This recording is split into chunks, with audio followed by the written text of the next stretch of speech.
Good. How's your day been? All good? It's been spectacular. Beautiful day, Sunday, upstate New York. Beautiful weather. I live on a lake. It's beautiful.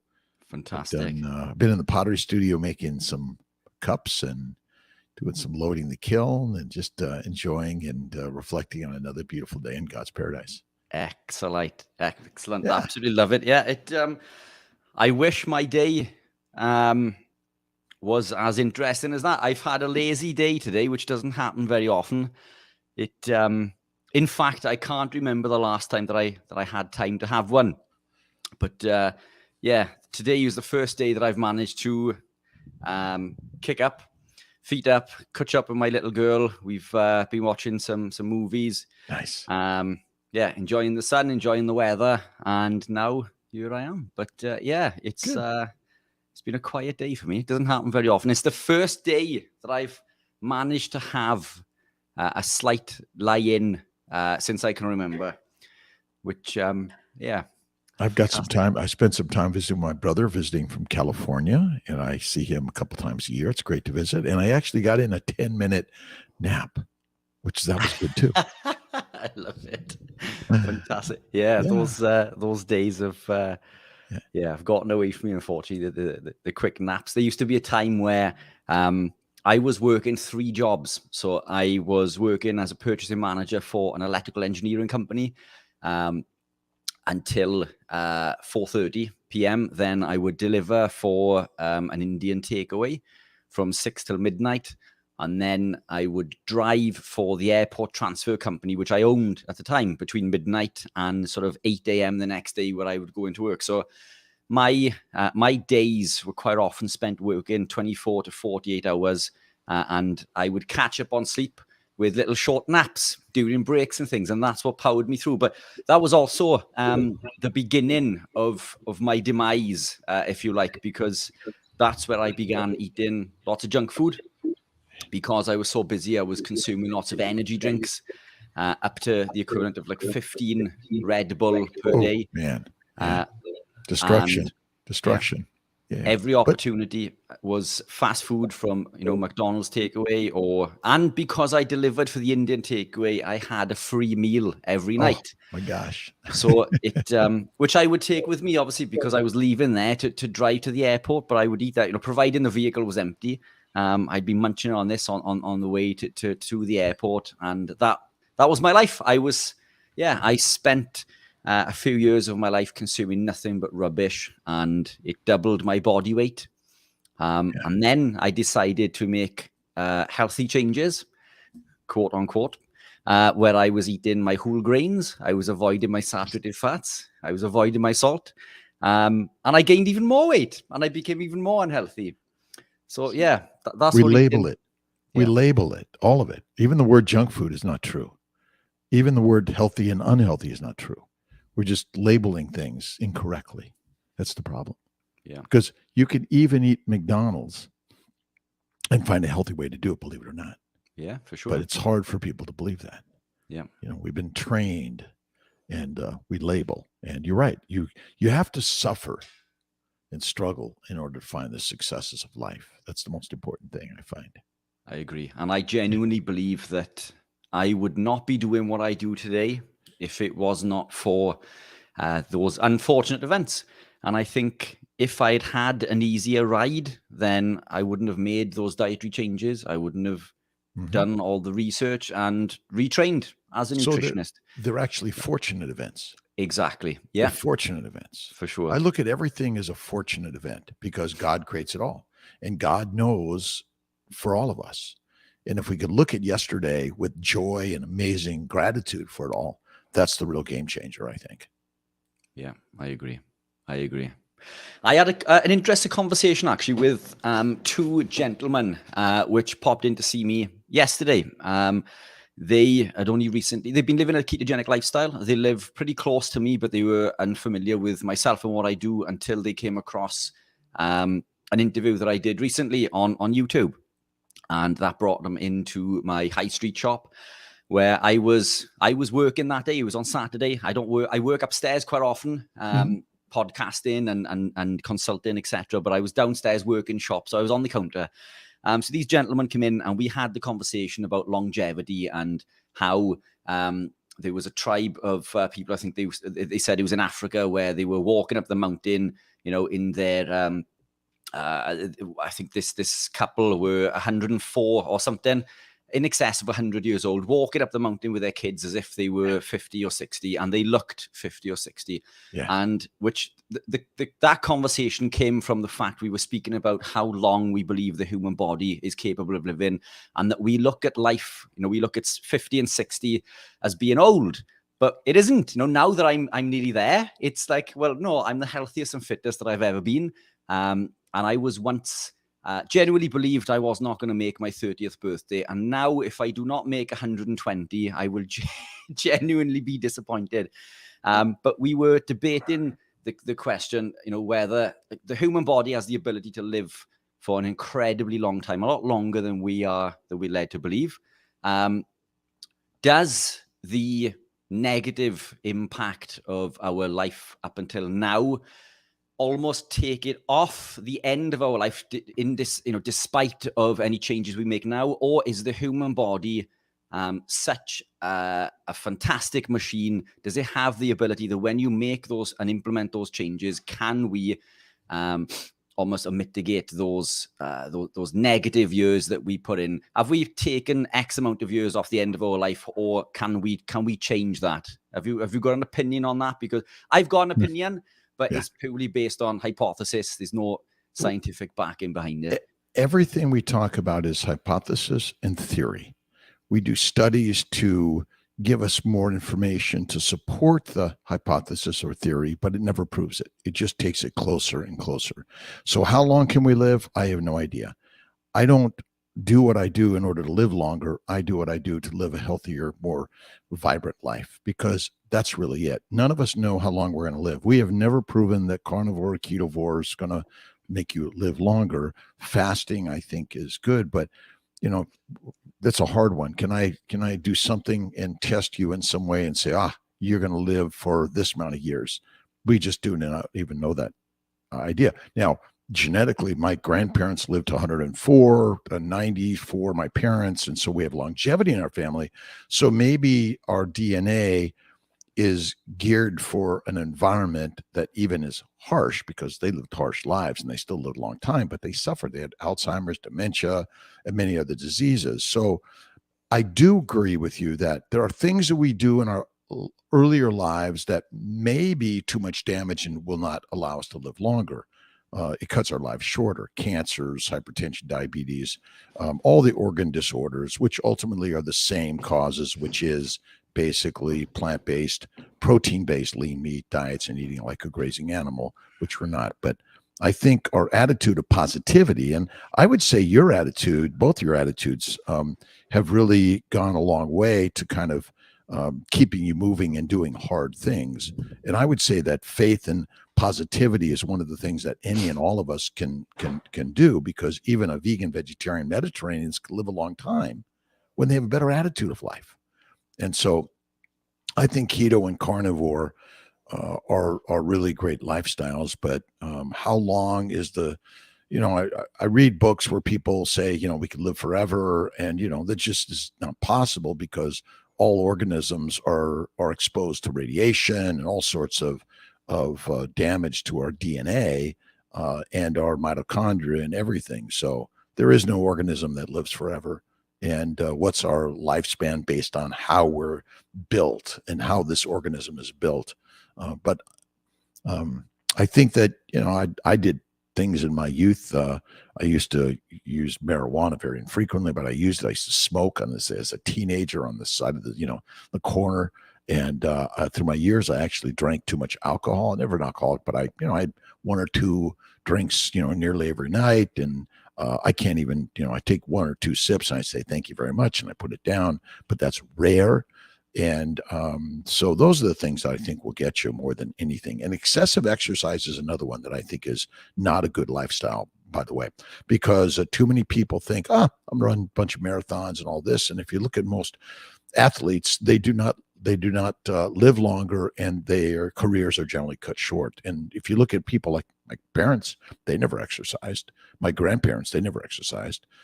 They lived a lot longer. So I think less, but being active like the parents in the 104, the grandparents, and I'm almost 70. I'm 68 nearly. I've never felt better in my life. The disorders that I suffered from for years, arthritis, psoriasis, migraines, kidney stones, bowel bleeding, hemorrhoids, even prostatic enlargement where I could barely pee, are all gone. And so I would say the carnivore lifestyle is the top of the line. Keto's good, but I don't know what keto is. Keto is a labeled word, but carnivore, you know what a carnivore is. We know what they eat. They don't eat fruits or honey of any significance. They eat fatty meat. Then I emphasize fat, so that's it. But to keep the answer short and sweet, I think all the things that we can do in the keto, carnivore, fasting, and faith will help you live a more vibrant life, and it might get you longer.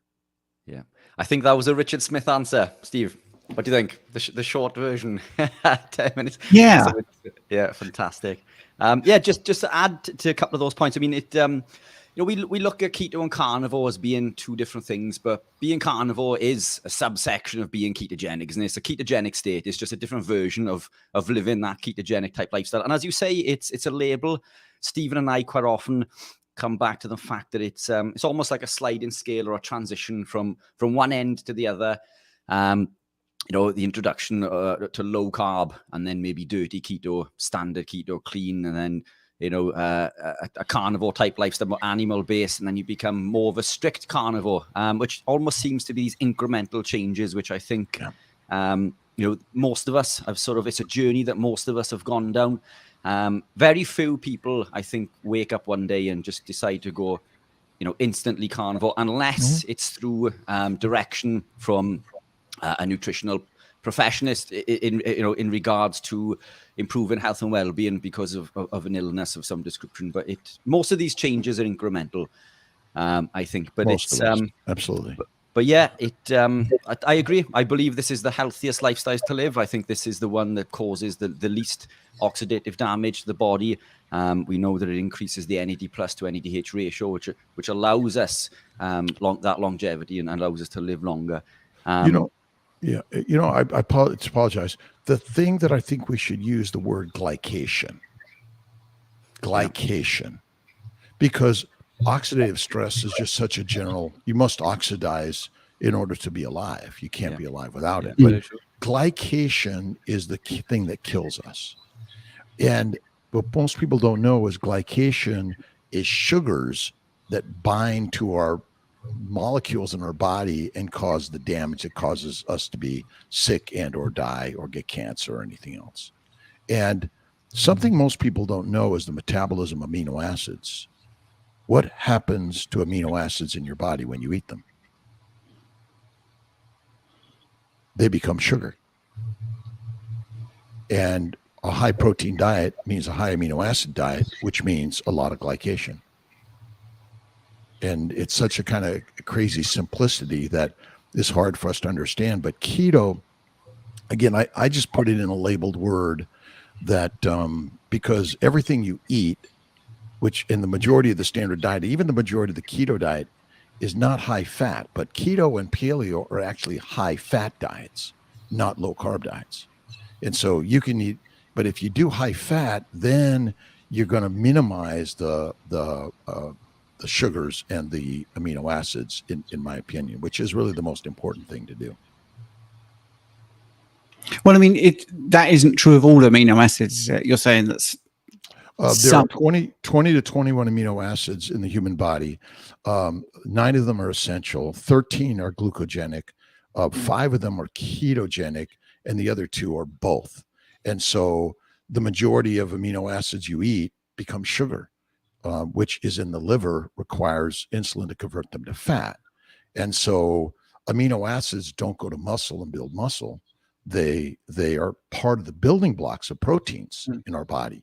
But you only have, it's really a concept that I think we don't talk about in the keto carnivore world, because everyone focuses on a high protein diet. But the question is, what does anyone know about protein poisoning or protein damage and what happens to the metabolism of amino acids. That's really a critical thing. And also, I think the addition of fat is underestimated because Yes, you need the bile to absorb the amino acids. And this is why fatty meat tends to work better, if even for bodybuilders, than lean protein, I think.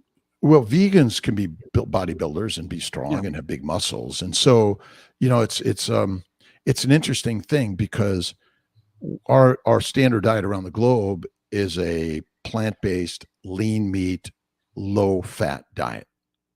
That's the 95% nutrition around the globe. And so that is the killer.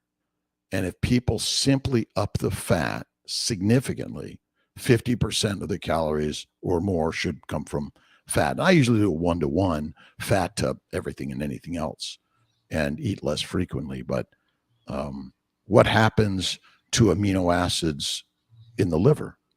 And is insulin required for protein consumption? Well, it's required for protein synthesis, isn't it? Because that's how you grow muscle. Nope, it's required. I bet. So I'm throwing some opposites at your way, and I just want you to think about them, okay? Because what does a liver failure patient look like? They're sarcopenic and cachectic, and they're hyperglycemic and hyperinsulinemic. So if they have amino acids and they have sugars and they have insulin, but they can't build fat and they cannot build muscle. So what if, this is the question, what if the liver, damaged liver is the cause of insulin resistance? And as your liver function drops, glucose levels and insulin levels rise until the glycation from the sugars, which come from amino acids and plant sugars, damage the liver so much you can no longer make the amino acids conversions, and you can't make fat, and so you die, because ultimately the fat is the only fuel for the mitochondria. I bet there's no such thing as a switch, a metabolic or switch. That's my bet. And you could prove it because liver failure patients are cachectic and sarcopenic, and yet they have plenty of amino acids, simple sugars, and insulin. Remember, there's something called basically the amino acid and protein neuropathy, which basically is a problem because they cannot excrete and they cannot metabolize the amino acids properly. And so, the interesting part is all the blood flow from the GI tract goes to the liver, and the amino acids and simple sugars go to the liver, and the pancreas secretes insulin to the liver. And I always ask, if you look at the anatomy, well, why is it that way? Is our story simpler than we made it to be so complicated? I wonder. Well, this leads me to a nice question, because we've got a few people asking. Well, yeah. You were talking about a switch there, all right? So this is nice. And I apologize to people, just by the way, I had a technical problem and I seem to be on twice, hence there was an echo. And I love this name, Ghost Hikers Wanderings. And he's saying, I eat 150 grams of fat and 100 grams of protein. So we would say that's higher fat, obviously. But you're rarely in ketosis. If I fast to get into ketosis, what can I do to get and stay in ketosis? Not doing it for weight loss, but for brain health. So, yeah, gentlemen, I mean, I've got an answer for that, but I'd like to hear from you too. Robert? I'll let Robert. Oh, yeah. Well, by all means. Okay, so ketosis is a fasting state. That is really it. And so we're built to fast. Now, let's just say it's not intentional, because finding food is not easy. I mean, we have such an ease of finding food. And so just eat one meal a day or less, and you'll likely go into ketosis, and eat just fat. And I wonder, what if we just ate fat and didn't eat protein or sugars, right? Would we be in ketosis? The answer is yes, we would, because amino acids and sugars both sort of take us out of ketosis, which isn't a bad thing if it's sometimes. If we're out of ketosis all the time, then that's where the damage comes, because then our body, our liver, and all of our cells are being constantly exposed to plant sugars and protein amino acids. But again, you can't live without eating food. Let's just keep it simple as that. And I had a question back your way too. Maybe you can help with this. Is if you're eating just fat from an animal, are you getting any proteins, amino acids, and any sugars?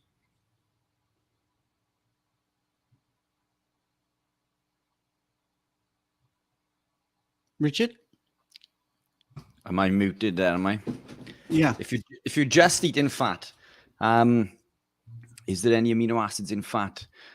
I'm guessing, obviously, you know the answer to this. My thoughts would be no initially, because I mean, I've always looked at consuming foods from natural sources as in eating real food. So when we look at natural sources, an egg, for example, contains protein and fat. A piece of steak contains protein and fat. Chicken breast with the skin on is protein and fat. So if we eat foods in complex, as in the way that nature intended, then we are being supplied with protein and fat. But are you asking, are there amino acids in fat itself? Well, it's interesting, because if you look at bears who hibernate, any animals that hibernate, and they're gestating, so they're growing a baby. Their baby is growing on something. The bears lose no muscle mass and no bone mass. They lose only fat. So if every cell of your body contains amino acids and simple sugars, and the membranes of every cell of your body contain glycoproteins, they must contain the building blocks of a baby, of a bear, or any other organism. So if fasting is such a great thing, which I agree with Ghost Hiker Wanderings, that fasting is really critical, and brain health is improved by fasting. But my bet is that if you eat the fat of an animal, you're getting the fat cells, just like your fat cells contain amino acids and sugars also, which ultimately are part of how you stay healthy and well, even though you're fasting and you're worried about, well, where's my protein amino acids coming from? Because they're there in the fat cells.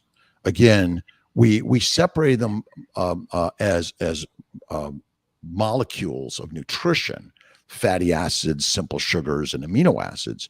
But when you eat any animal, you're getting the cell of the animal. And we look at the fat stores of an animal, but they're cells of fat stores. So, we're so thinking about the oil or the fat, but we're forgetting about there's a nucleus in a fat cell.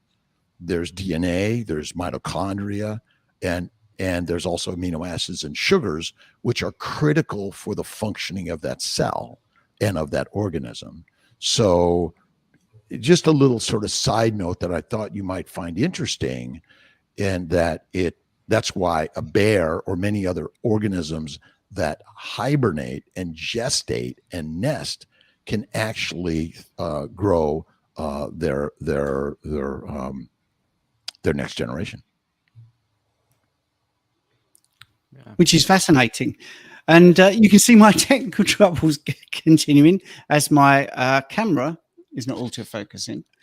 But yeah, I just wanted to say about ketosis. I am going to say something about it, because it isn't the be-all and end-all. You do not have to be in ketosis all the time. And I think that's one of the things that's sadly pushed way too much.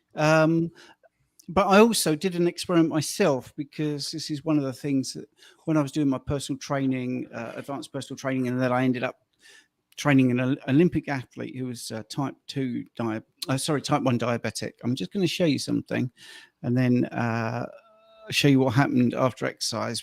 And this isn't what you're told, by the way. You're told a complete different story. I know Robert Kiltz likes stories, but let me just show you. So I did a 48-hour fast, and hopefully you're seeing that on the screen. My glucose was 4, and my ketones 2.4. All right, so don't forget we're in Britain now.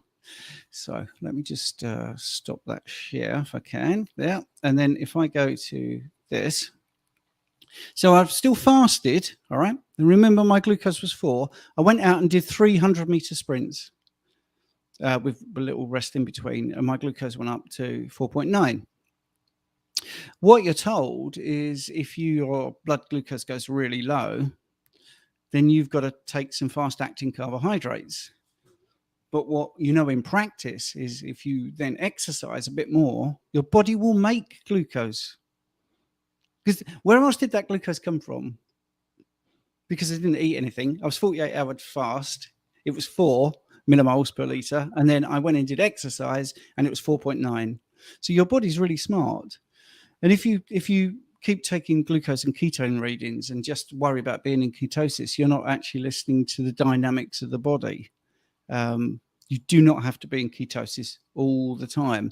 Now, the reason I'm saying that is because I was trained and obviously licensed and insured, I was not allowed to tell the athlete that. I had to say to them, eat some fast-acting carbohydrates. Had to do that. And it's very frustrating when you know it's something different. So just thought I'd add that. So you're being told to get into ketosis by virtually everyone online, I think, if you want to lose weight, which you've mentioned in your question. But that isn't the be all and end all, honestly. It really isn't. Your body will decide what level of ketones you have and what level of glucose you have. And the reason I wanted to also show that is I was pretty fat adapted and I had a lot of ketones, but the ketones didn't go up when I did the running. It was glucose because the body decided that's what it wanted to do. So I didn't drop out of ketosis, but I'm just trying to show you how dynamic it is. I really only did, maybe, so I did 300-meter sprints. So you're not even talking a minute of running. I decided to increase my glucose by nearly, 25%. Are there any other sugars circulating in our bloodstream that have critical functions? Well, glycoproteins are pretty important. N-acetylglucosamine, there's xylose, there's mannose, there's other sugars. There are about 9 sugars that are critical for glycosylation.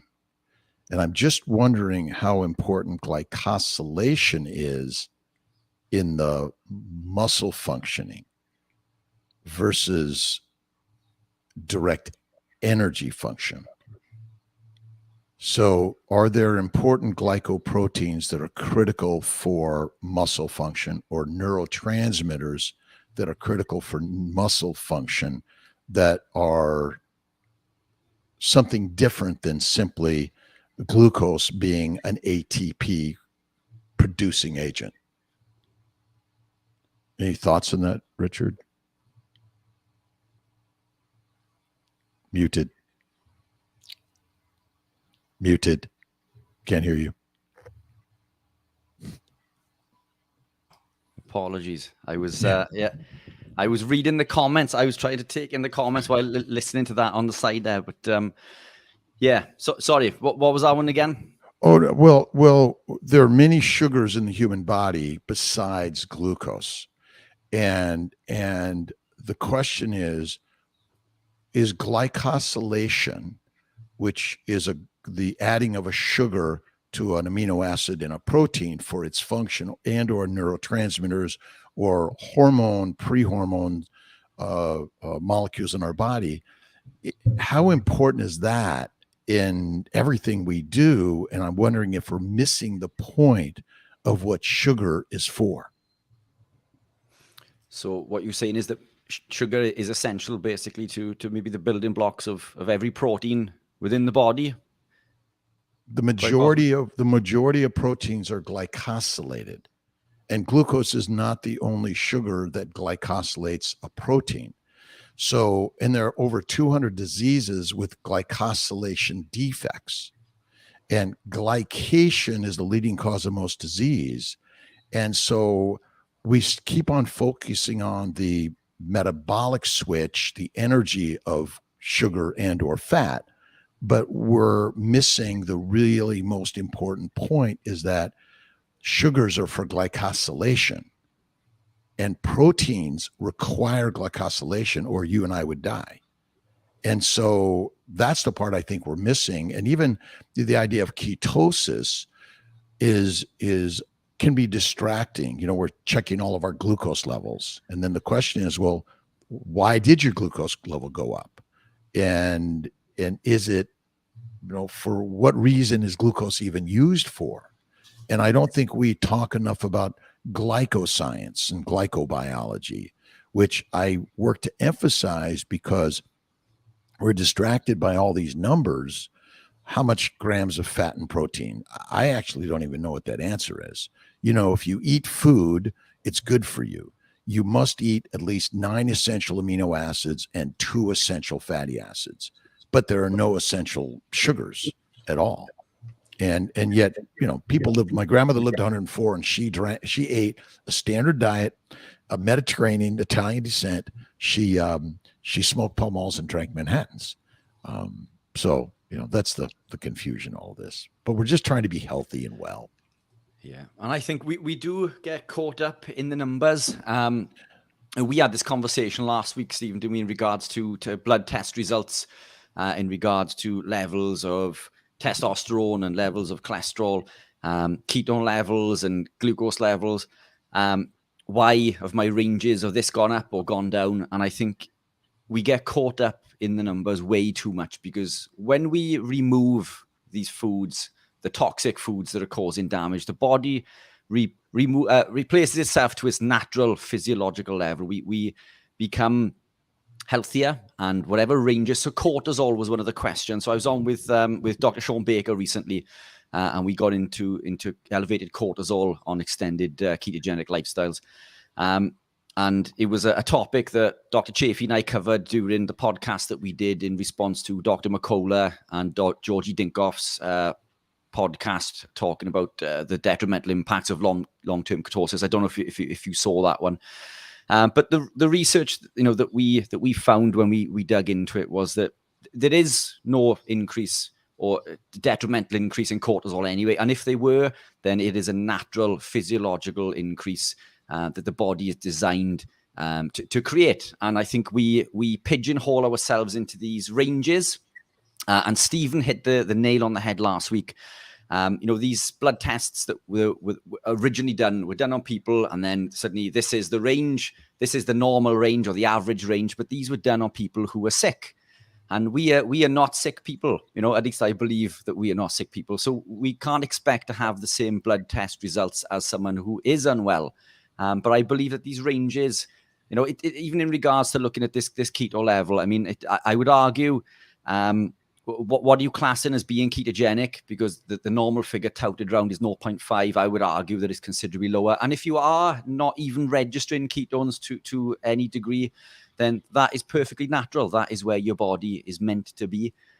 So I believe that we do get caught up way too much in the numbers and figures. Just eat intuitively, eat when you're hungry. If you're not hungry, don't eat. Eat from natural sources, and proteins and fats. And that's how I generally live my life. I don't track anything. I don't aim to get any number of protein or fat in, but I just eat to satiety and by feeling. I just did a 5-day fast. I checked my glucose levels, 52. I felt fantastic. I did my usual workout and went to work every day, got up and did my 5s every day. And I also happened to check my thyroid, my testosterone, and my vitamin D. My vitamin D was 19, which is lower levels. It's below normal levels, and my testosterone was at the bottom of normal levels. What is that? What did my brain suddenly do? It said, "Oh my gosh! Oh my gosh! Oh my gosh!" Okay, now then I look back at my last 10 years of these levels, and they were all the same place, and yet I felt great.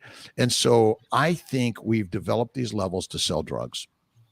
Yeah. That's it. Yeah. Supplements and drugs. The levels have no meaning for 99% of the people. And then you start looking at LDL, HDL, cholesterol, triglycerides.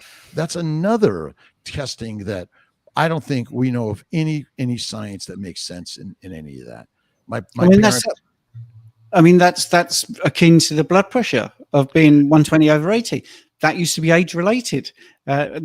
Now that's for everybody. I mean, that's for a 19-year-old. Well, And I went for surgery recently. My hernias. Sorry, Steve. And then they said, "Oh, you have hypertension. We got to get you on drugs. We got to get you to a cardiologist." I'm saying, "Wait a minute."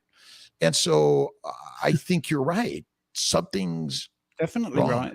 Yeah, I mean, if you go to old textbooks, medical textbooks, before the pharmaceutical companies sponsored them, you will get age-related blood pressure.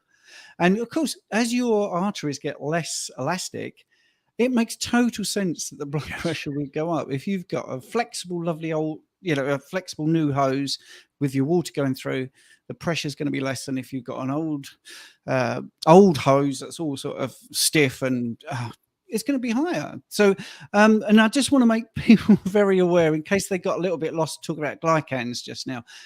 Robert Kiltz is not talking about eating sugar. He's talking about the body processing sugar, which is very different.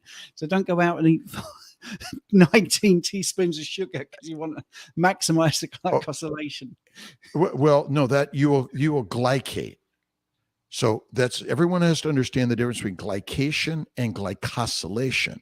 Mm-hmm.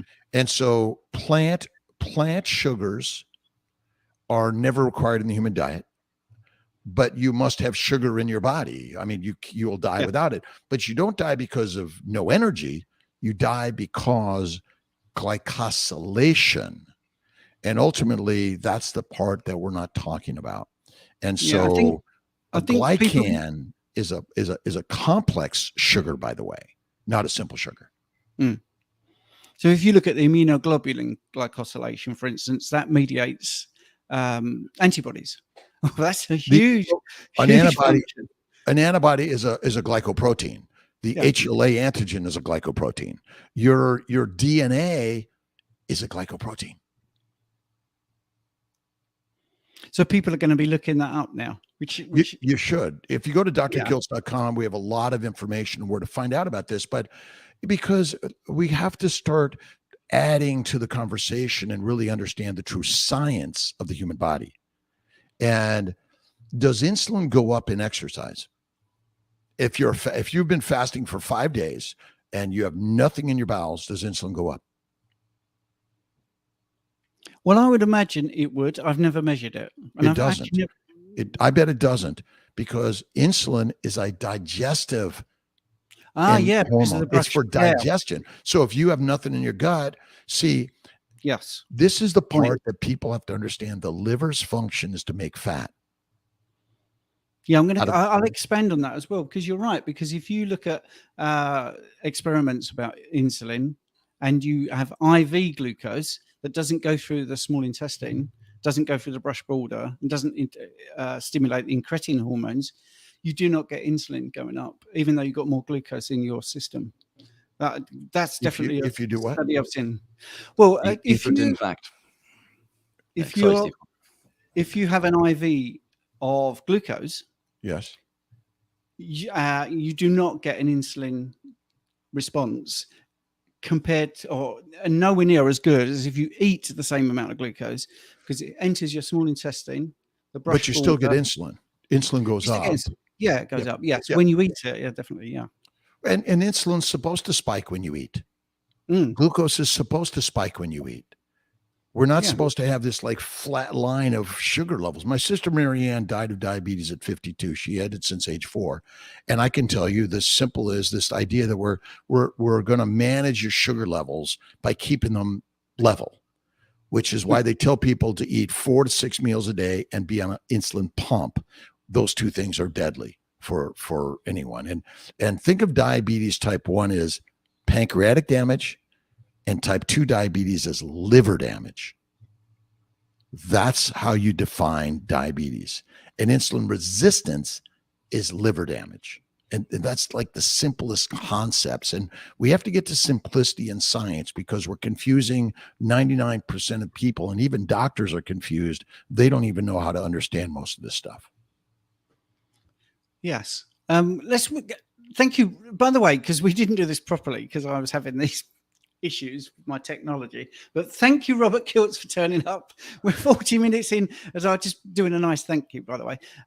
We've got a few questions. I'd love to just do a quick whistle stop to TF wanted to ask this quickly, and I'm sorry, this was way back 5 minutes into the interview. But anyway, wanted to ask this quickly. Did 3 days of lean meats, just the day where I went back to a fatty day, I don't know, but I could eat so much and still wasn't full, like 6,000 plus calories. Is that normal after 3 days? She's saying that, or he's saying that 3 days of lean meat, they can eat so much. Yeah, that's what they're saying. They did 3 days of lean meats, but then when you went back to fatty meats, you could still eat 6,000 calories. Yeah, and I would say that's pretty normal because the fat part is the satiety signals are hit more by the fatty part, and you've been reducing the fat for 3 days, so your body was probably trying to get as much fat in as possible. That's a real basic answer from me. See, I always think about the fact that we eat lean meat and we eat plants. And again, we probably didn't eat the lean meat. We ate the plants. And I think it's similar because it's all turns into sugar. That's the time of the fall when your body says get fat. And so you've got high insulin levels. So bears do it. Many other animals do it. They just eat and eat, eat to gain the fat to survive the winter. So that's why you're pushed to eat and eat and eat. You can eat 6,000 or 20,000 calories at a time. When you eat fat, it says, hey, there's plenty of food around and I don't need to eat and eat and eat. And so I don't need to, my satiety is reached quickly. Richard, do you want to quickly? I've never known Richard be moved it again. Yeah, you are muted. Well, it's I think a lot of the listeners have popped on today to listen to Dr. Kiltz's expertise, and rightly so. So yeah, let's give him the stage today. But it's that's the point. It's something I notice when I eat. So I do implement leaner days occasionally when I used to compete professionally, for example, it would be purely aesthetics. I would need to lose a lot of body weight, so I would reduce the amount of dietary fat that I would consume, so my body would naturally flick the switch from dietary fat into body fat, and that's how I would lean up for competition.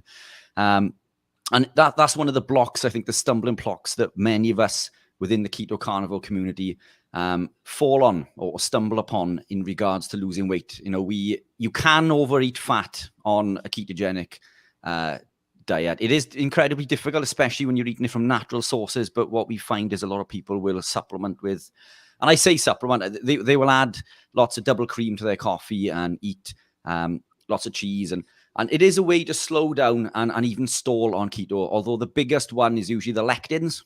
The foods that contain lectins on a ketogenic lifestyle, things like tomatoes, bell peppers, because the lectins will bind to insulin receptors and signal the body to store up to 5 times more fat than the caloric value.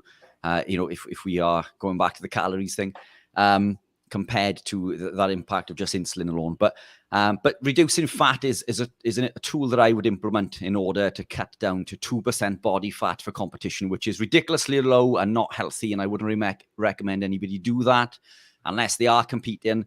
But that is something I used to do. And when it came back to eating normal again, and by normal, I mean a nice fatty cut of steak, for example, I would find that I could eat a lot more. And I think that is the case, that these fats release the satiety signals to say that we've eaten and to say that we're full, which we don't get so much on lean cuts. So it can lead to over consuming. So it is something you need to be careful of. But it is something that I do practice occasionally. I haven't gravitated to lean cuts for a long time. I'm not bodybuilding anymore, although I am running and cycling. So weight is an issue. Obviously, I want to be, the power to weight ratio is really important. I want to be light on my feet so I can be as quick as possible. I want to have that power to weight ratio on the bike. But I find that I don't need to track or do anything. I don't even track my protein. I don't recommend tracking at all anymore. Eat to satiety, unless you've got a specific goal in mind, then I don't think there's any need to track anything. Eat intuitively. Eat as nature intended. Listen to your body. It's smart. It's smarter than most doctors, anyway. Most doctors, Dr. Kiltz. But no. God bless you. No, I agree with you. Look. But our bodies want you to be fat. Yeah.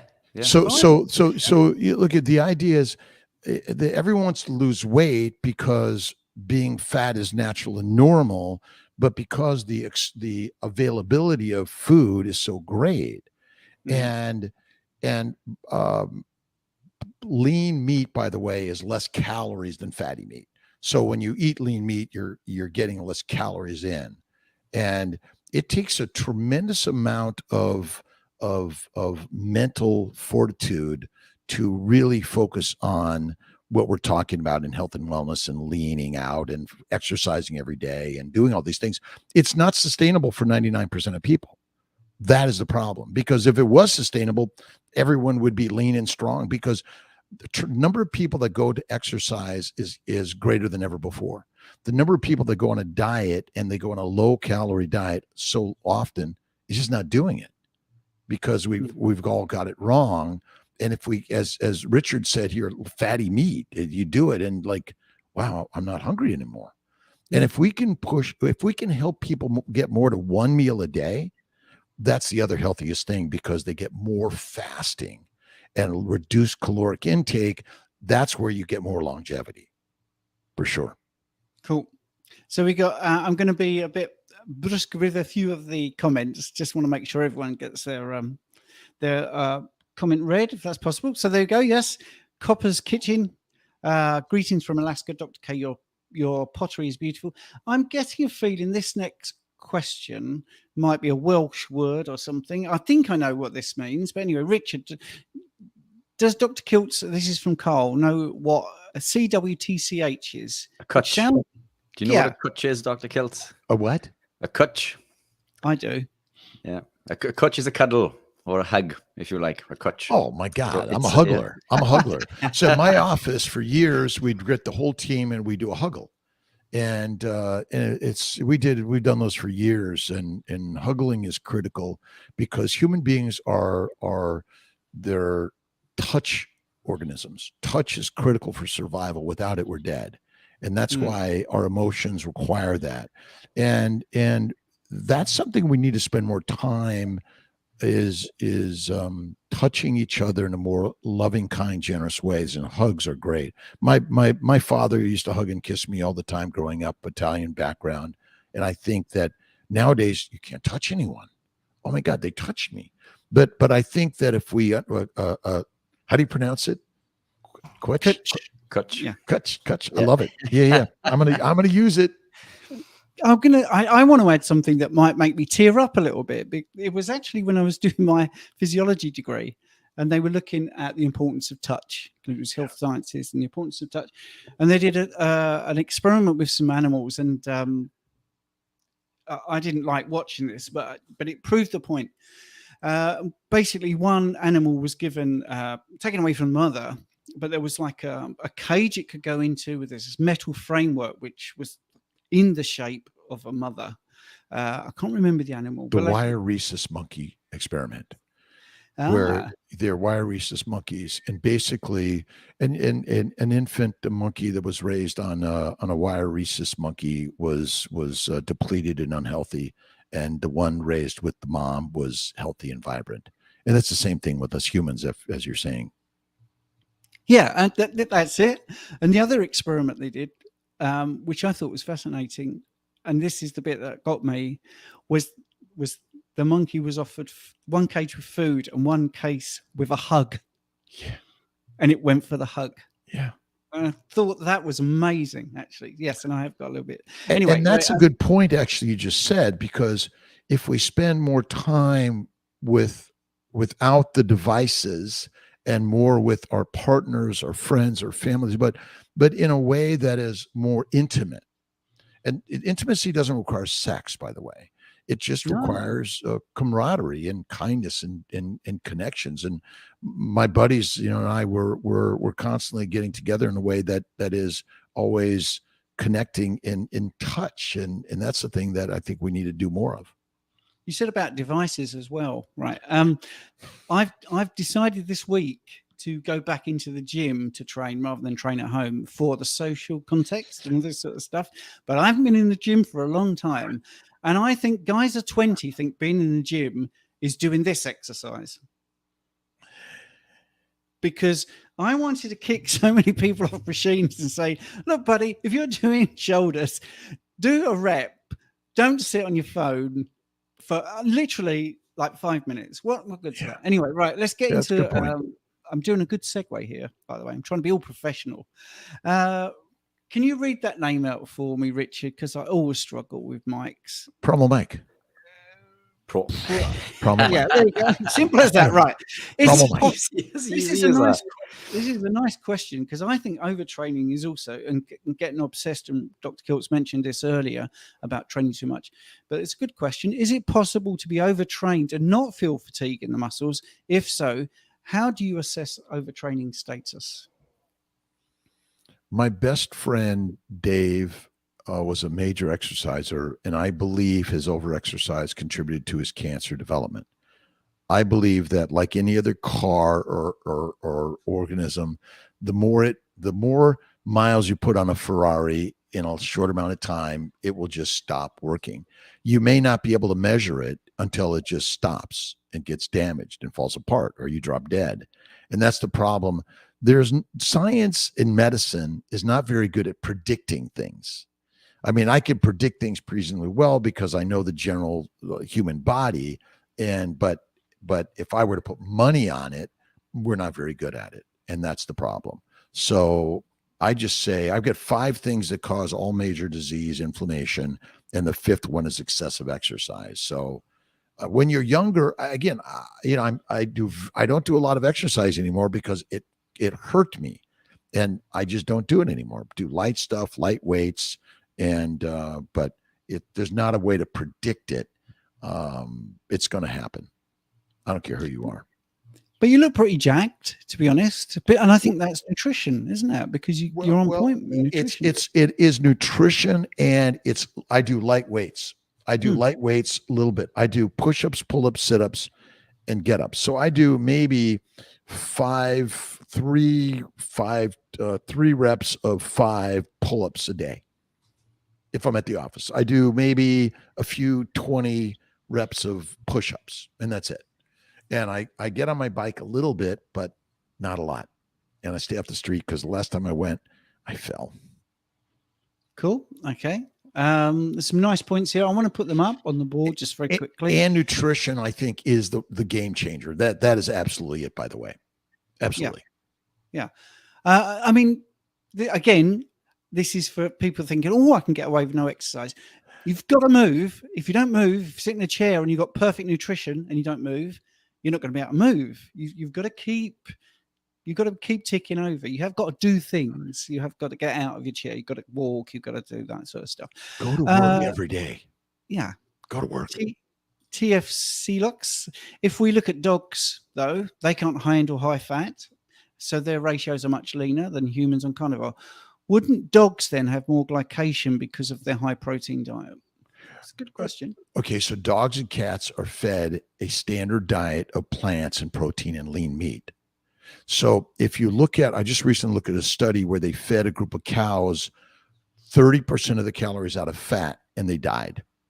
They died fast because the fat suppresses the microbes in the gut, and that damaged them. Number one, it released the toxins, but also they couldn't eat, they couldn't digest their food because it's all plants. Now, in dogs and cats, which are domesticated lions and wolves, which should be eating a raw fatty meat diet, you can't do an experiment on a dog and cat with a high fat diet and think you're going to solve the answer, because you got to heal them first, just like you and I. If we right away, we go from standard keto to carnivore, we have diarrhea, we may have lots of other problems. But if you allow your gut and the dog's gut to heal, the glycocalyx to heal, then you can feed them the standard raw fatty meat diet that they probably consumed in the wild. And so glycation is glycosylation. Again, it happens to all of us in some way. There's never zero of any of this stuff. It's just a matter of more or less, depending on how much sugars are floating around your body. Yeah, and I think that's why I wanted to show my ketone readings, just how dynamic it is. Yeah. I mean, it's dynamic. It's And not sugar static. levels and glucose levels. Again, glucose levels go up and down based on things we don't even understand. That's my bet. Well, yeah, and also in concert with the ketones, because people say to me, my ketones are low, but my glucose goes up, and they don't like my answer. I say, well, that's what your body decided was good for you at that moment that you took your blood, and I guarantee if an hour later you took it, it would be different. So you're going to ask me to answer every single hour because it depends on your situation. Acetyl-CoA is a ketone body. Acetyl-CoA is the precursor for ATP in the TCA cycle. It comes directly from fatty acids. So you always have ketones in your body, in your bloodstream. It's just a matter of how much sugar you have. Remember the the glycoketo, the index, right? Mm-hmm. Remember, think about it, if you never ate plants, or you ate just a standard fatty meat diet and you ate once a week or twice a week or whatever it is, everything we're talking about would be irrelevant. We're talking about a poisonous plant-based diet that's killing the human race. But it's killing us, even though we're proliferating in massive numbers, it's killing us because of our medical system, that we can't afford it. And plus, medicines don't help us live longer. They just maybe help us feel like we feel good and don't have symptoms. We're drugged. We're drugged by the plants, heroin, cocaine, marijuana. Sugar is a drug, by the way. Plant sugars are a drug. So when we measure glucose in your body, that might be the same molecule, but it's different, because if your body's making it, that's not the same thing of a plant sugar that you ate, which makes you feel good, which is not good for you. Cool. Thanks, Robert. Sorry. Tanya's got a very basic question here, so we're going to get away from science for a bit. Oh, maybe we'll come back to it. Been carnivore since April. Feels great. That's good. Lost 7 pounds so far, but been on a stool for over 2 months. 52 years old, female, post-hysterectomy, 5'2", eyes are blue, and 135 pounds. How do I lose the last 5 to 10 pounds of belly menopausal weight? Eat less, move more. Get walking, get into the gym, get lifting if you really want to do that, and eat leaner meat for the short term. Look at Marie Emmerich's stuff on protein sparing diet, which is weight loss. Maria really focuses on weight loss, I think. And so if you really want to lose them, you got to eat less, move more. And you got to focus on the vision of what you want it to look like. Stop weighing yourself. The more you just focus on the vision boarding. If you haven't done a vision board, find that body that you want it to look like and go at it and keep moving at it. But the hardest part is that being skinny is not what your body wants anyway. You guys probably deal with this more than I do. I make babies. Right. Michael is saying, while eating carnivore, to get you into autophagy, or do you need to fast for that? I understand autophagy starts at about hour 30 of fasting. Thank you in advance. The answer to this is going to depend when you looked at the studies, I think. Okay, so autophagy is always happening. Yes. Your cells are always cleaning up dead, dying, damaged, or cells that just aren't necessary anymore, or parts of a cell that need to be. But by the way, we recycle molecules in your body. So it's like, well, I didn't get amino acids, or I didn't get all this stuff. It's because your body is recycling and using these things for the function of its body. But essentially, think of the damage to your body is due to plants and protein. Now, you have to eat to be alive. So you must eat essential amino acids, which are in the meat you eat, which fatty meat. So you must eat that. But the plants are damaging your body, so they're making the damaged cells go up while you're trying to clean up. Well, the damage is happening more than you're able to clean it up. So the less damage you have by fasting, it's able to clean it up. And then you notice the difference. But you're always burning fat. You're always in autophagy. It never stops. Now, I do agree that I think 2, 3, and up to 5-day fasting is really what you want to do in order to feel what fasting is. Fasting, I believe, is an empty gut. But we use fasting as a time frame of not eating. Oh, gee, I didn't eat for 8 hours. Well, that's not fasting. True fasting is an empty gut. So that means there's no more amino acids or simple sugars or fatty acids being put into your bloodstream, which goes to the liver. And so the autophagy is always happening. You're just noticing it more because you get brain clarity, and gee, all those aches and pains seem to be going away. 2-day fasting is a good start, but go to 3 to 5-day fasting at least a couple times a year. I think it's good. Yeah, nice practical answer. I mean, just to sort of put a little lid on that. I mean, I started when I did that 48-hour fast. I had a meal before that, so I didn't instantly go into a fasted state when I pressed start on my app. I was fueled. That's the thing. You eat something, and that's fuel for you, and it's going to be in your stomach, and it's going to be transiting through you. So anyway, yes, right. So just try and get people to look at all these things a little bit differently. And a high fiber plant-based diet is going to be in there longer. Yes, much longer. And so that's why it's so deadly for us. Yeah. And just to add to that really quickly, being ketogenic and living a ketogenic lifestyle still elicits the benefits of autophagy, mitophagy, brown fat activation, and lipolysis. So when we're living a ketogenic lifestyle, we still get the benefits of this fasted state. I would argue that there are further benefits to extended fasting, but just by being ketogenic, we are seeing those benefits. And this is why I would come back to eating intuitively. People ask me quite often, do I fast? I don't look at it as fasting. I just eat when I'm hungry. Yet, when I look at the last time I consumed a meal, it may have been 18 or 20 hours ago, but I don't look at that as an 18 or 20-hour fast. I've just been eating intuitively. I haven't eaten because I'm not hungry. If I am hungry, I will eat. But those benefits are still elicited. That benefit of autophagy, mitophagy, lipolysis, and brown fat activation are elicited when we are living that ketogenic lifestyle. So there's a lot of confusion in regards to fasting, isn't it? What breaks a fast? And I think people get caught up too much into that. It's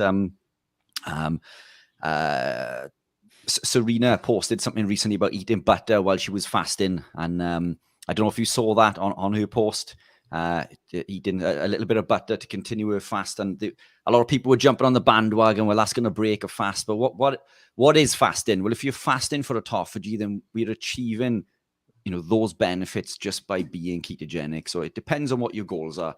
Is it fat loss? Is it health?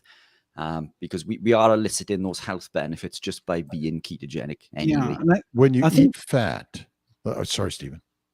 Yeah, I think people overcomplicate it, because there's even people saying out there, well, you're fasted if you don't spike your insulin or you don't raise your insulin. And I think it's just simpler than that. I just think that you're not eating. It's like Dr. Kiltz said, an empty stomach. Then you are fasted. An empty gut, an empty intestines. Yes. And if you eat fat, it goes to the lymphatics. It doesn't go to the liver. Insulin resistance is liver damage. Type 2 diabetes is liver damage. That's the simplest answer. No complication here.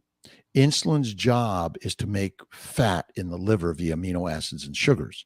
And so that's why when you fast, or even you just eat fat, so the question is, can you eat only fat and be fasted? And the answer is, according to what we're working to do, which is heal the liver gets damaged. You develop fatty liver. And why do we develop fatty liver? Because the job of the liver is to make fat. That's it. And then you get sclerosis, fibrosis, and cirrhosis. And then you get hepatorenal syndrome, and then you get all the other diseases which are all related to diabetes. And again, it's simple. Okay. Dr. Kiltz, you're right to carry on. I know we've gone past an hour. Yeah, we're good. We're good. I've got a little bit. And I have 25 minutes left. Okay, and then cool. I become a pumpkin. Cool. I mean, just one of the things I'm going to say, which is a bit too much information, but in Carnivore we talk about poop and stuff like that. I just did the 48-hour fast because I fancied doing it and having some stuff to talk about. And what surprised me, and I spoke to my wife about this, was my toilet frequency increased dramatically. So I was clearing out something was happening. Second day, boy, it was like 3 or 4 times to the toilet, which is so unusual. I'm talking sitting down doing the paperwork type of thing. And it was just incredible. And I hadn't eaten for 24 hours. And I think that just backs up, what Robert was saying about, having an empty small intestine, actually, or GI tract, however you want to word it. And one of the interesting things about these new medications like Ozempic and Wegovy and they're slowing down the GI tract. And so it slows it down and it actually makes it, then supposedly it doesn't absorb as well. So that's something doesn't sound right to me in any of that stuff. And, but you're right. You may go a lot more initially. I mean, I did my 5-day fast and I literally, it was just quite amazing how I actually didn't have a bowel movement for 7 days. And then it took another 3 days before I had another one. So it was actually a little longer than that. So it was really the idea is we learn a lot in our bodies as it begins to work better on keto and or carnivore nutritional lifestyle. Cool. Right. So we got Dr. Kiltz for 25 minutes or less, and then he becomes a pumpkin. So Tem Highs says, please could you ask, been on carnivore just over a week, where for the last 4 days, I have 1 meal a day at 6 p.m., fatty steak and 6 eggs. Do I have to eat more fatty protein as I'm trying to recover from, I'm assuming, an injury there? It sounds like you're doing great to me. I just don't measure how you feeling in a week 2 or 3. And then, this idea of how much fat and how much protein, I just don't even know the answer to that, because essentially you're getting your essential amino acids and fatty acids in eating meat, red meat, beef, by the way, which has the right amount of omega-6s and omega-3s, which is kind of crazy, even though they eat grass and supposedly that's not. But ultimately, I think you're fine. Just see how you feel. And then if you want to lose more weight or gain weight, it's because there are people that want to gain weight, by the way. They want to gain fat. Some people are too skinny. Eat more fat. You might even try my ice cream, by the way, in that. And then you'll have a very sensitive liver that's able to make more fat quickly. Cool. Thank you. Raymond is saying, I'm strict carnivore for 5 years. I eat OMAD 5 days, then do a 48-hour fast most weekends. I train fasted 3 to 5 times a week. Are there any downsides to this regime? And that sounds a bit like Coach Raymond, doesn't it? It does. But I think that's like an amazing, that is the way. I like a 2-day fast once a week. I like a 23-in-1, typically 1 meal a day. I don't always do it. Sometimes the weekend is my prime days. Like I'm going to do a Monday, Tuesday, Wednesday fast this week. So today I'm probably going to prime it up a little bit more, some eggs. I got some pork belly and some ribeye. And then Monday, Tuesday, Wednesday, I won't eat. But I think that's an upside. The more of that, and 3 to 5 times a week, 1 to 3 times a week may be all you need. But I think, for the mental side, and maybe Richard and you both could comment about this, the mental side of exercise, because there's the too much exercise, but then there's the mental quality value that you get with it, which is camaraderie and competing and all those sort of things that I think are very valuable for us. That's cool. Care Bear Cat. Question: carnivore 5 months, resistance training 2 days, light cardio 15 minutes, type 2 diabetes, no meds, A1C coming down. How do I break through a weight loss stall? Eat less, move more, and leaner meat for the time being. In some way, cut the fat, because fat's twice the calories. But I think you give yourself time, it'll work, and your liver damage will go down, and you'll feel better. But remember, the job of the liver is to make fat, and that's why there's the thin type 2s, which I think are secondary to more liver damage. And that's what we're probably seeing, a lot more people with a lot more liver damage than we know. Rich? Yeah, I mean, this seems to be a common reoccurring question, isn't it, throughout tonight's episode? And there's a few things to take into account. It isn't just about weight. Body composition changes massively when we start eating healthy. We may be burning fat and we may be building muscle. We may be holding on to more water. I wouldn't get caught too much up on the scale. And this is a whole other topic that I think we can go into for another hour, so I won't go into it too much. But there's something that I wanted to add, which this couples very well in regards to the other ones that we've been speaking about today, and what Dr. Kiltz mentioned earlier, that the body wants to store fat. There was a program that I watched a few months ago called Physical 100, based in Korea. I think it was 100 Korean celebrities. I think they were competing to see whose physique was the best. So they had world champion bodybuilders, powerlifters, down to the light, skinny people, and so all different body shapes, weights, and sizes from different professions. Now, the guy that won the whole competition was a guy that looked normal. He had a little bit of muscle, but you wouldn't know that he trained if he had a baggy t-shirt on. He wasn't ripped with abs, but he had outlines. So like washed out almost, if you like. He just looked like a normal guy who looked fit, but had a little bit of fat, but wasn't ripped and shredded to the bone. Now, this is the guy that won this competition, and this was the search for the perfect physical body. And it just goes, and it makes perfect sense, because we need to be quick and light to catch our prey. If we're big and too muscly, then we're not very mobile, but we need that happy medium of being strong. And so the body isn't designed to be ripped and shredded. It's not designed to look like this. We're not meant to be this, I've got abs, I've got veins running through my body, but my body fat percentage now is probably about 8 or 9%. And I haven't done any weight training for months and months, yet my body is still maintaining a nice physique. My abs are washed out, but they're still there. I'm still super fit and healthy, but I'm not in pursuit of this ripped and shredded look, because that isn't healthy. And I think we get bogged down with this image in our minds of looking a certain way. Our bodies want fat. We need fat on our bodies to a degree. Obviously, excess is too much. So I think we shouldn't get caught up in this pursuit of being incredibly lean either. There is a happy medium. So I just thought I'd put that in there. I'm conscious of Dr. Kiltz's time. I don't want to take him too much. I'm good. Okay. And it's not an exact, well, I'm good. So it is interesting that you bring this up, but it is really if you eat in a keto carnivore way and you eat less frequently, and you do more enjoyment of life, rather than making food be your joy, make the function of participating in life be your joy, your body will be what it's meant to be. And if you look at many of the bodybuilders, they're using drugs.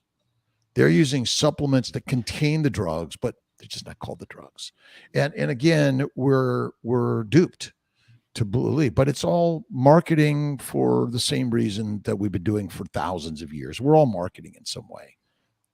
Yeah. And I think the other thing is weight loss and fat loss are two different things as well. So there may 100%. Be water retention. Yeah. You might find that actually you're a bit more bloated because you're not having enough salt. There's so many other things. Yeah. I mean, this isn't medical advice. It's just, general advice. So don't forget to sort of do measurements, look in the mirror, make sure the scale isn't the best thing. I think things like how your clothes fit, basically are much better. Definitely not. The body will find its natural physiological level where it wants to be. It will, the body's a clever machine. So some people, another common thing that I get asked is, I've began a ketogenic lifestyle. I'm eating all these foods. I'm eating, until I'm full, yet I'm losing too much weight. I don't want to lose any more weight, but the body will find its perfect position. It will find its natural level of homeostasis. If your body is still losing fat, then it's got fat to lose. If your body is holding on to fat, then maybe it doesn't want to lose any more fat. It's not to say that you won't lose it later down the line, but this is a marathon as well. It's not a sprint. So listen to your body, eat healthy, eat as nature intended, and everything else will just fall into place. And I think I when have to healing, 4 o'clock, by the way. I just got a text message, so just in case. okay. Yeah, and don't forget, if your body's healing, it's not going to prioritize dropping fat off your body. It's going to heal you first. Right, let's look at this. Perma Steadon Cooper. These names are great. Thoughts on slow burn weightlifting. I do this in order to have the strength to care for heavy patients. So posture is very important in that as well, by the way. Also walk at least 5 to 6 days a week, which is great. I mean, I think walking is underestimated. Slow burn weightlifting. I'm imagine that's slow tempo. Fred Yes. Hahn. Yeah. The slow burn. I am a big fan of this. There's also just hold in place. And how long can you hold it in place? There's lots of ways to do it. Or it's a band, or it's a X bar, or it's a weights, or it's a human being that you're lifting up or working in the garden, or you're doing something like that. Yeah, I think training for a purpose, you see, you've wonderfully told us what you want it for. Moving heavy patients is not looking for short, explosive movements. It's looking for slow, steady movements. I can't stress enough that posture is also really important, making sure that, your feet are in the right position. Remember that, if you put your feet together and you try to balance and do something with your feet close together, or if they're wide apart, you've got that much sturdier base to work from. So thoughts for me, yes, Robert Kiltz there loves it. I love it. Yeah, and especially for what you want to do. You see, if you want to sprint, then you do have to incorporate some short, fast, explosive movements. But for what you want to do, I think it's great. Yeah, eccentric movements. That's what I tend to teach, is these slow eccentric movements with pauses. Lighter weights for training. Heavier weights causes damage. Go for the lighter weights. Lose your ego. Leave your ego at the door. Lift those lighter weights. Eccentric movements. And don't overtrain. And this is why I tell people they shouldn't train longer than 45 minutes to an hour, because of the elevation in cortisol. And this is where we see all the negative effects of training. So if you are going to train, short and sharp is best, which is counterintuitive to what I'm doing in regards to running and cycling, but that is in order to achieve a goal. Can I ask a question, Rich? Sorry. And I think why people like this live stream, I think, is because we don't always agree on everything. We actually talk about stuff that we don't quite get. So you said light weights, but the person is training to move heavy weights. Yes, but you still build muscle and strength by lifting light weights. The eccentric movements, we're stronger on the eccentric movement than we are on the concentric. So if we concentrate on lifting, for example, on the bench press, if we count 5 seconds down and hold for 1 to 2 and then do 1 to 2 up, we actually become stronger. So that actually builds strength through lifting the lighter weights. But the heavier weights, if you do that, are going to cause damage a lot more quickly.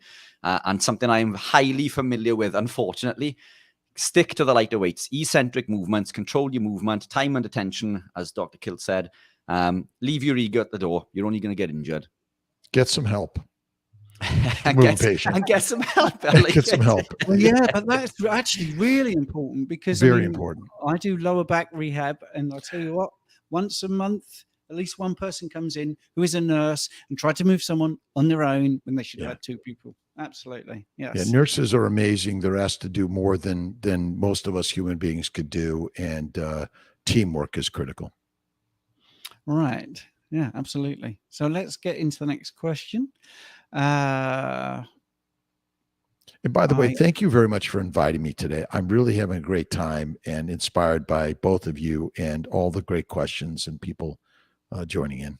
Absolute honor to have you, Dr. Kiltz. I think it, and everyone will agree, it's absolutely fantastic, and credit to you for coming on. I've been super excited and absolute pleasure. So thank you. Pleasure. Yeah, it's been great. Yeah. Behind you, Rob, what is that picture? Is that a picture of you behind you? Oh. The book, the big book? Okay. A little bit of marketing. Okay. Yeah. This was not pre-planned. I wasn't pre-planned. This is our new Kiltz's Ketosis Carnivore. Previously, my books focused on talking about keto, and I still talk a lot about keto, but I want to make sure that people get a chance to know that we have a book on Amazon. They can go to our website, drkiltz.com. We have a cookbook, actually, I did with Marie Emmerich. You have to go to our website for.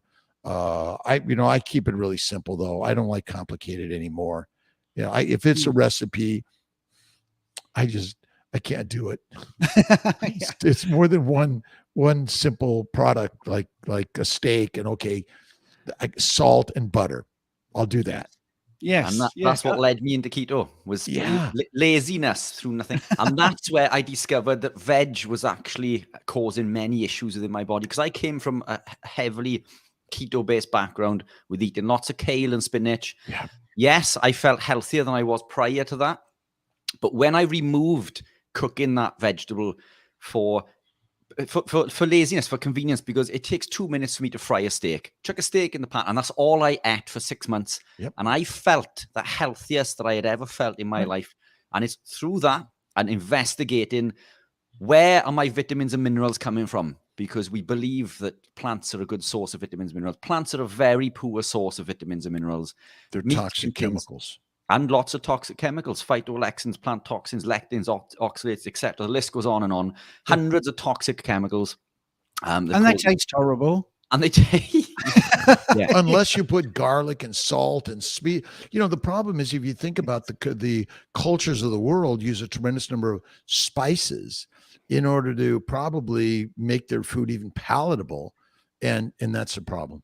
Which cause issues in their own respect, these spices. Yes. So Let's through laziness. Go on, sorry, fire away. Let's do a couple of questions, because Robert's kindly said he can stay a bit longer. Lee Jackson. Now, this is such a broad question. I reckon we're going to get some very short answers. I know my one-word answer for this. Can your body recover from past lifestyles while keto, carnivore, and fasting? I think this was Richard's first real question. Is absolutely. And there's, even if you think it can't, or someone says, oh, you never heal from that, people say, oh, you're not get pregnant. I put people on carnivore and they get pregnant in their 40s. And so always think of it as a yes. Yeah. We're all going yes. So people, I've got a 2-word answer to that one, and it's most definitely. Oh, well done. Here's a nice one from Cami. Good to see you, Cami. Doesn't the liver make glucose as well? Of course it does. Yeah. But you see, the problem is, once again, we're focusing on glucose. I just want you to stop focusing on glucose completely. Glucose is critical for glycosylation, mannose, xylose, N-acetylglucosamine, N-acetylgalactosamine, fucose. So just look at the glycobiome, the glycobiology. It's quite amazing. But your liver makes it. Your cells, I don't think, make it. I think the liver does. This is the interesting part. And if you think of all of our patients that got liver failure, what are we feeding them? We're feeding them a plant-based, we're going to call it a low-protein diet, right? Because we don't want them to get the neurotoxicity from the proteins, by the way. I got one interesting thing to show you, which is kind of an addition. I burnt my finger last night, and it blistered, and I cut it open to let the fluid out. It's been draining fluid all day. Why is it draining fluid? Because the skin is a sugar coating. The sugar coating is the glycocalyx that protects my body. And once I damaged it, now the fluids don't have a sealant to keep it in place, and it's leaking fluids. Just a side note. Cool. Yes. Did you want to add? No, we don't. Let's glucose is for glycosylation. It's not for energy. If we just get to that simple point, glucose is for glycosylation, and without glycosylation, you cannot move. You will die straight away. So when we think it's energy, it's just the body's moving because it needs glycosylation. Love that. Yes. Now, Michael here, I'm not sure if this is a typo, but I'm going to accept that he's saying 30 days of fasted. So I was under the impression through research, autophagy goes into overdrive after 30 days of fasting. I fasted for 40 days, no food, only salts on the water. Amazing transformation. Now I do 36 to 72. I mean, that's an incredibly extended time to fast. That is not normal, natural for humans. Now, I would say that is a hibernating animal, and humans likely through hibernation and winterization or nesting, but whatever it is through famine, you can do it, but it's not recommended. Yeah. I would never attempt that in a million years. So no, but it depends how much fat you carry in your body. Again, fat is the fuel, and you lower your metabolism, you rest more, but you don't have to even do that. So that's basically saying, again, you don't need to eat a bunch of food in order to survive. We need to eat a lot less. That's really, I think, the most important thing. Yeah. I mean, the longest fast, the Guinness Book of World Records, is 382 days. So obviously capable. But that person was incredibly overweight and had a lot of body fat. So, yeah, right. Do you want to ask anything, Rich? Or yeah, only really quickly. So, Ben Azadi and I did a podcast on fasting last year or the year prior, and this was one of the questions on there: what is the maximum amount of days to fast? And he mentioned something called max autophagy, which for a normal person, to his recommendation, would take about 5 days to achieve. If you were living a carnivore ketogenic lifestyle, you can achieve this in 2 to 3 days. So I would dare argue that maybe 2 to 3 days is the state of max autophagy. I don't see any benefit to doing 30 days. Kudos for you for doing so. I don't think I could achieve 30 days. I don't think my body contains enough fat to do 30 days. 72 for me seems to be optimal. That's what I seem to get the most benefit. And that is something that I will only do maybe 2 times a year. 48s, 24s I throw in quite regular, but a 72 I throw in 1 to 2 times. How do you measure autophagy? Yeah, well, again, so he mentions, I can't remember the metric between it. It's measuring 2 metrics. I'll have to go back and look at the data. But yeah, again, how do you measure? I know we see differences in increases in human growth and testosterone at different points, and it depends, I guess, on what you're looking to achieve. And as you say, how do you actually? Is there a measurement to say? Is there an autophagy meter? I'm not aware of one, but he does use a metric, I believe, isn't it? I can't remember what that metric is. I'll have to go back. I'll have to take a look at it. Yeah. But yeah, I don't think we need to do 30 days. And if you look at bears and many other animals that fast for even longer than that, they maintain muscle mass, bone mass, they lose fat. Because in every fat cell, you contain all the minerals, vitamins, amino acids, and sugars that are required for your survival. Remember, a fat cell, which contains the DNA, the mitochondria, all the other organelles, and it contains amino acids and sugars and all the minerals and vitamins necessary for you to function fasting. Yeah, I think I'll just add my little bit of phlebotomy, by the way. I'm not an expert on measuring autophagy, but you can measure levels of a protein, LC32, I think it is, if I remember off the top of my head.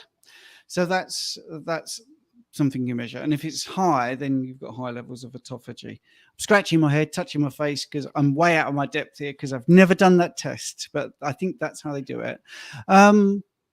One thing I would say, which is a bit more real world and practical for people that haven't done extended fasting, and we're talking about like 2 to 3 days and thinking they've never fasted before, that's a long time. I find people tend to say on the second day that it got easier. Yeah. And by the third day, they're really surprised that they're not that hungry. And that's people that have said to me before they started, I can't fast. So if you're looking at that, don't be scared by even 72 hours. So this is a really great question, right? For food freedom. Total food freedom. That's what it is. Yeah. Yeah. Tim Day. Nice name. I can read that one. Question for Dr. Kiltz. Is it possible to optimize or increase testosterone through meat consumption and anaerobic exercise? Thank you for sharing all your worldly wisdom. Oh, God bless you. Thank you. Well, my testosterone is a lower normal, and I do exactly that. And so I have a low testosterone according to the measurement and the norms, but I feel great. I do plenty of things that you'd say, wow, he's got pretty strong muscles. So I guess the question is, what level should it be? Absolutely. And anyone that has watched this live stream for the last few months will realize that I'm banging on about that. Going back to phlebotomy, what is optimal? What works for you is what is optimal. And so now this is where the glandulars might come in, and it depends if you're trying to pump iron and be in some sort of a tournament or something. on stage, then maybe you're going to add some testosterone, which I don't recommend in general. But there are some people that need it because they're super low and they have other symptoms that are factors. But I'm not an expert at that at all. Cool. Thank you. Did you have something to add? No, I was not. It's. I mean, this is something that we've mentioned a few times, isn't it? That when we live an optimal diet for optimal health and well-being, keto, carnivore, for example, these measurements can often seem to be low, but insulin, all the hormones in the body seem to be their efficiency is increased. Insulin becomes low when we look at thyroid hormone. Some women can be classed as hypothyroidism because they have low thyroid, but TSH is also low, and TSH in that sort of scenario becomes elevated in order to stimulate thyroid hormone. So in that instance, the body again has just become more efficient. And I would argue the same is relevant for testosterone. The body just becomes more efficient. We don't need as much within the body. I noticed that when I went carnivore initially, my testosterone increased. Now it's within what they deem to be a normal range. I don't have a problem building muscle. I didn't have a problem building muscle for my entire bodybuilding career, yet my testosterone is what many would deem to be on the low side. We need testosterone to build muscle. I could not have built muscle without testosterone. My energy's through the roof, my concentration's through the roof. I feel fit and healthy. So these gauges, these levels that we concentrate on, I think we need to come away from, and this is the reason that our friend Paul Saladino came away from being carnivore and decided to implement fruits again. And again, I think it was a mistake. I just think that the body becomes more efficient. We are now way more efficient at producing and creating and living and thriving. We shouldn't be stuck to these ranges. We don't need to be in a specific range. If our testosterone is lower and we are eating these foods and we are healthy, then that is where we are meant to be. So we shouldn't be concerned with increasing these things. And I'm in the normal range. I might be in the lower end of normal range. Yeah. Okay. So there's the median, there's all the statistics of a graph and a barcode and all those sort of things. So yeah, who wants to be normal? You don't want to get into the normal distribution curve. But what I often say to people who don't really get that, I just try and paint them a picture. If you ask somebody, what is the ideal clothing? Right? If your environment is a standard American diet, or it's carnivore, or it's low carb, or it's keto, or it's Mediterranean, there's all different environments. So if you ask someone in Africa, what is your optimal level of clothing? It's going to be completely different to if you ask an Inuit, because the environment is completely different. So you can't just say, here is a range of decent clothing from sort of reasonably good in the cold to reasonably good in the heat, because that won't help either of those two people, because the environment is completely different. So there's ways of describing data, mean, median, mode, all these standard deviations and all these things. And I'm not getting into it right now, but ultimately, if it's in the normal range, you're normal. If it's not, well, depends how you're feeling, what the problem is. Yeah. Cool. Stefania, what is the optimal ratio of sodium to potassium? 4:1 potassium to sodium. Yeah, I was going to say that. In what? So that's how nature. In our blood, in our food, from the food. I'm guessing that again. But where do you? Like what food? Again, fake food is where they add sodium and potassium. So if you don't eat fake food, but then lots of food, the foods we eat are full of potassium and sodium. So beef, for example, contains around 300 milligrams of potassium to 70 milligrams of sodium. So eat as nature. I'm trying to simplify it. That's my point. Yeah. Is that it's an irrelevant question. Sorry, no, I don't mean to disrespect, but I've never measured any of these things. Why does it matter? It doesn't matter, except if you're eating a standard food, which is scientists have done all these measurements. But you're right. What's the normal ratio of amino acids to fatty acids? Even in your blood, how many amino acids are circulating in your bloodstream? What's the level of amino acids? Fire away. I don't know that answer. No, because these become irrelevant. And I love this. I'm a scientist, but I always question the science and say, no, wait a minute, does that make sense? But I don't know that answer. Thank you for your answer. Lee again, can you take glutamine while in ketosis? What is glutamine? It's an amino acid found in all What the meats that happens we to eat. glutamine in the bloodstream, in the liver? Becomes See, sugar. this is the thing, isn't it? You see, the question we will fire back is, why do you want to do that? Yeah, but there's all these ketone chemicals to make you in ketosis. Well, that's a drug that's not required. We take them because it's the thing to do. But glutamine and all the sugar substitutes basically are sugar, and Yes. amino acids are sugar, or they're keto-like, so they become fat, which is okay because you need that. But we're talking about, and what Richard said is, eat whole foods, eat real foods, and focus on that, and you'll feel better. And we just got a correction. Thank you for that, Robert. We've got a correction from Michael. He meant 30 hours, not 30 days. Brilliant. Lost 63 pounds and was very fat. Well, that's good. But there are people out there that think about doing these long-term fasts like that. Right. So we've got another question, I think, here. There was somebody being silly. I wanted to put that up because it made me like laugh. silly. And these are really great questions, by the way. They are very good. They are very good, actually. And this is one of the best ways for people in our communities of humanity is to learn from people like yourselves and myself that we weren't born in the keto carnivore world. We learned it through suffering. And so all of our experiences are critical for every human being. Just because I'm an MD, it doesn't matter. I'm just another human being that has experienced something that is radical. So Note Tree says, my shower water is green. Will I become the Hulk? Don't drink it. I wouldn't get anywhere near green water. And I think he also said, oh, here we go.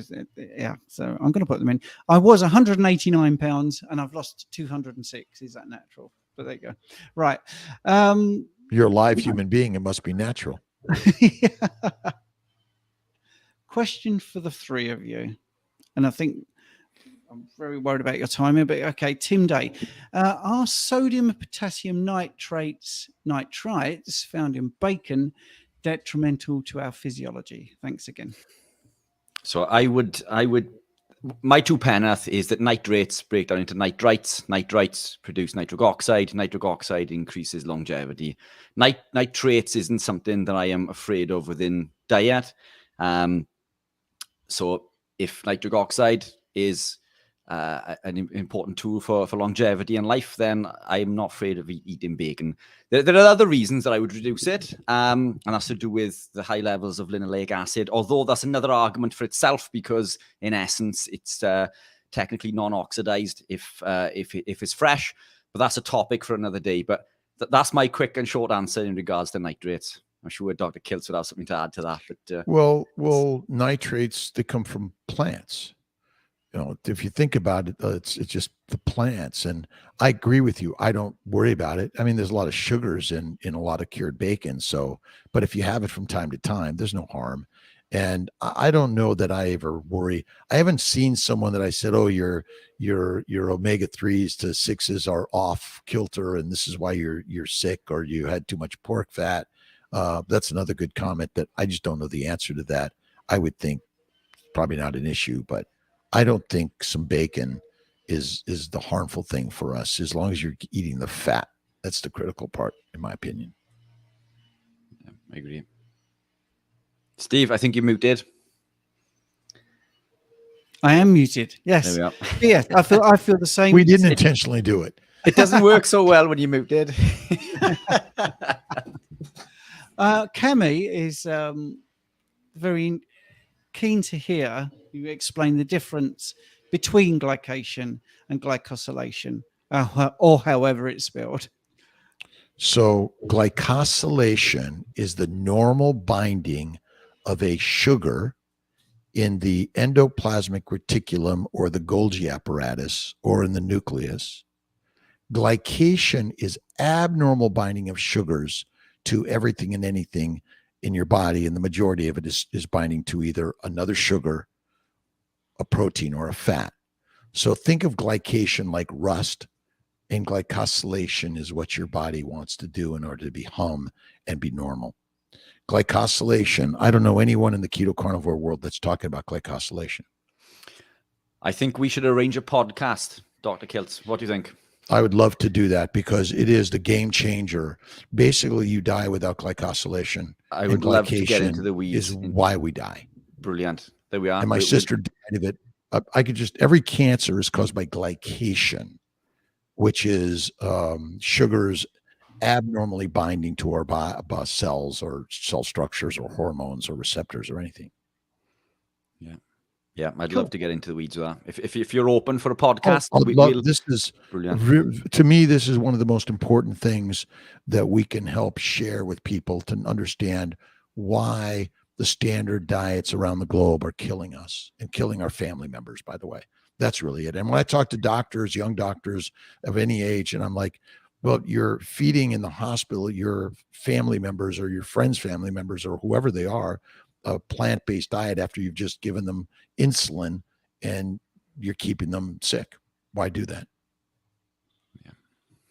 Yeah. And it's one of the things I talk about, just going on to glycation, is why the A1C for some carnivores goes up, even though their average blood glucose goes down and their fasted insulin goes down, their fasted glucose goes down. That's because the red blood cells last longer. And just to tie into what you just said about where glycosylation happens, also the reticulocytes, that's what you measure to prove that your red blood cells are lasting longer. And it isn't glycation that your spleen is worried about. It's all the other damage as well. Well, it's your liver. It's also your liver. So if your hemoglobin A1C is still high, you still have liver damage to heal. You see, many people who are coming onto the keto carnivore world still have a lot of liver damage. And so that means they're not able to convert the sugars to fat fast enough. So even though your sugar levels are in the normal limits, they're still higher than they should be on an average basis, because we're only measuring a spot sugar levels anyway, which I don't think is very common, but very helpful. I think it's really incredible, the simplicity of this story. Insulin's function is not to store fat, is to make fat. Yeah, your round table, Rich. Can I come in on this? Yeah, fade away, if you don't mind, because I've got questions as well. Yeah. So that's quite cool.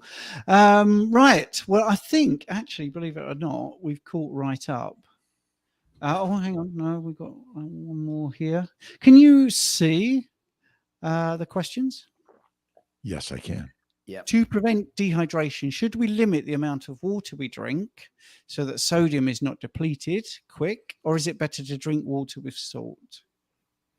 So if you look at Laszlo Boros' stuff on deuterium and metabolic water, I mean, basically, how does a bear go 5 to 6 months without drinking water, without peeing, and without eating or pooping? It's because we make metabolic water. Because when you make ATP, you make CO2 and H2O, and you're making it from fat, not from amino acids, proteins, or sugars at all. You're making it all from fat. And so if you're drinking water, you likely should be drinking a mineral water with salts in it in order to not dilute your stomach acids, dilute your bloodstream, the normal amino acids and the normal sugars and the normal proteins, the glycoproteins, and all the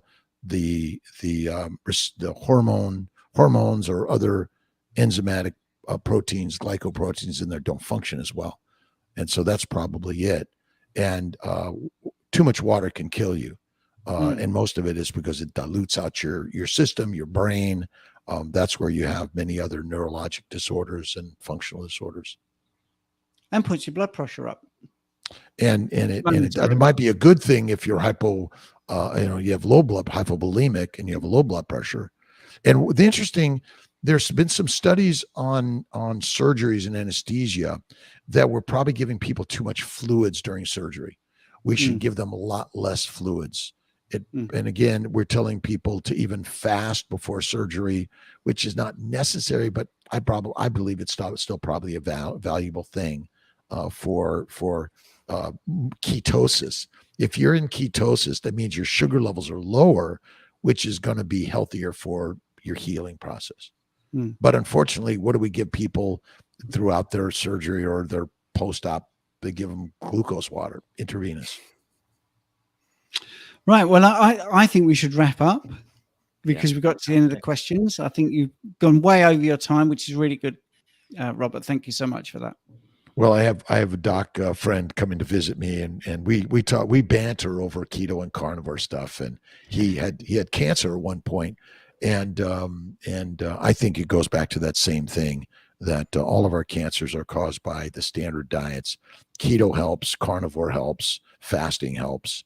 Those are all really amazing things. But I got some steak and some beef ribs that I cooked up black and blue and really rare raw, and we'll throw some butter on them maybe and salt and enjoy those. Stephen and I are on our way. Yeah, you guys are invited. And all of Robert's links will be in the description. They're not at the moment, but I'll put them in later. And then if you want to get hold of Dr. Kiltz, or you want to buy his new book, or you want to find out about his recipes, or join his tribe, then it's all in the descriptions. And we appreciate everything you guys are doing, because I think the more people connect, the more we spread the word how keto, carnivore, and fasting are really such important things for health and wellness. And this is not a medical advice podcast. It's a human advice podcast. We're giving from our human experiences that you've seen, I've seen, we've all seen improve. And we're realizing that you don't have to have an MD, DO, and PPA. You don't have to have a degree in medicine. You're just sharing what our grandmothers and great grandmothers probably knew already. Yeah, that's very true. Right. I'm going to press end broadcast. So thanks, everybody. Don't forget to like and subscribe, comment. And if you've got any questions, if Richard is going to do another podcast with Dr. Kiltz, put those questions in the comments. Well, we'll do that with the three of us, as you say. We'll do it. If you don't mind. I think I felt like I invited myself there, but No, well, when I said me, I meant us anyway. But yeah, fantastic. Okay. I'll send some references that take a look at it and see what you think, and then we can communicate and talk about all these things. And brilliant. Yeah, most every disease is caused by defects in glycosylation. There you go. I'm going to leave it with that. Thank you, everyone, for watching.